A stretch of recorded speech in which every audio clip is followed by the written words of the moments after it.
কি বলবেন? তো বলা হয়ে গেছে, নির্লজ্জ ঘটনা। হাবড়ার ভিডিও সরকারি অফিসার, তার উপর আজকে ভয় দেখানো হচ্ছে, তাকে মারার চেষ্টা করা হচ্ছে, তাকে ধমকি দেওয়া হচ্ছে। এই বারাসাত শহরে যানজট আপনারা জানেন, মানুষ চাই রেল লাইনের তল দিয়ে একটা রাস্তা হোক, আর আপনারা ভারতের লোক আছেন এখানে, আপনারা চান কিনা রেল লাইনের তল দিয়ে রাস্তা চাইছেন? তো জেনে রাখুন, খরচ বেশি না, 2,48,00,000 টাকা খরচ, তার মধ্যে অর্ধেক টাকা 1,24,00,000 কেন্দ্র দিয়ে দিয়েছে।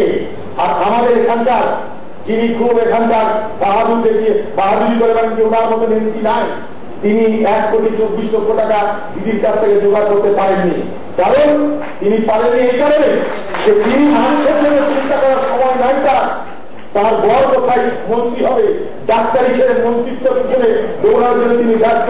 তাই লোকসভার একটা সামান্য টাকা 2,48,00,000 টাকার একটা রেলের আন্ডারব্রিজ করার খরচ, তার মধ্যে 50% 1,24,00,000 কেন্দ্র সরকার বরাদ্দ করেছে, মাত্র 1,24,00,000 টাকা আপনার এখানকার সাংসদ না দিতে পেরেছে না দিদির কাছ থেকে এনে দিয়েছে।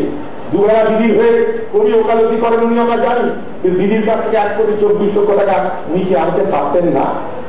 প্রশ্ন করবে না করেন 5 কোটি টাকা 25 বছরে 5 কোটি, যদিও ক্যাশ পাই না, যদিও আমরা ক্যাশ পাই না, ক্যাশ পেলে হয়তো বাংলাদেশ পালিয়ে যেতাম, কিন্তু ক্যাশ পাই না, আমরা 5 কোটি টাকা পাই।